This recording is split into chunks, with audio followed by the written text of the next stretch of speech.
से बड़ी खबर, जहां पर युवक का अपहरण किया गया। बदमाशों ने मारपीट के बाद उसे अगवा कर लिया। सीसीटीवी में वारदात कैद हुई है। पुलिस और परिजनों ने युवक को बदमाशों के चंगुल से छुड़ाया है। ये तस्वीर जो आप देख रहे हैं, पहले मारपीट की गई युवक के साथ, उसके बाद उसे अगवा किया गया।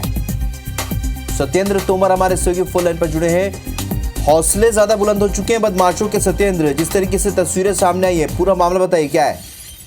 बिल्कुल, अगर देखा जाए तो जिस तरीके से बदमाशों को जो संरक्षण दिया जाता है वो कहीं ना कहीं राजनेताओं का संरक्षण रहता है। और जिस तरीके से इस पूरे घटनाक्रम में भी कहीं ना कहीं राजनेताओं ने ही, हालांकि इस पूरे मामले में जैसे ही घटना की सूचना मिली, परिजन भी मौके पर पहुंचे थे, पुलिस को सूचना दी गई, पुलिस भी मौके पर पहुंच गई थी। फिर उन्होंने तलाश किया तो कहीं जाके एक स्कूल और वो आंगनबाड़ी केंद्र, वहां पर युवक की बंधक बना के वहां पर बिठा रखा था, उसकी मारपीट की जा रही थी। और उसके बाद जब उनको सूचना लगी तो बदमाश उसको छोड़कर मौके से फरार हो गए।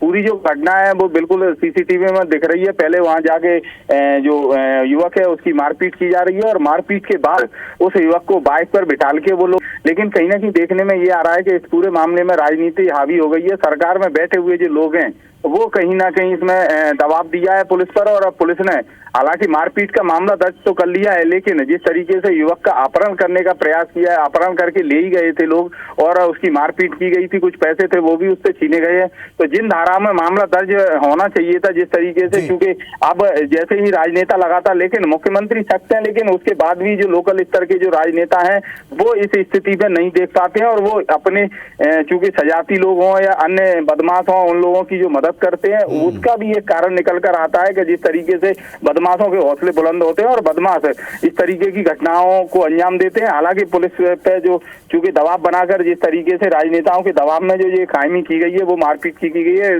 बिल्कुल कहीं ना कहीं देखा जाए तो मारपीट की जो धाराओं में आप संरक्षण की बात कर रहे हैं और शायद यही संरक्षण इस तरीके के अपराध की वजह बनते जा रहा है। लगातार राजनेता जिस तरीके से संरक्षण दे रहे हैं, इस मामले में भी कुछ ऐसी ही तस्वीरें सामने आ रही, क्योंकि पुलिस को जिस गंभीरता से कार्रवाई करनी चाहिए थी वो गंभीरता पुलिस नहीं दिखा रही है।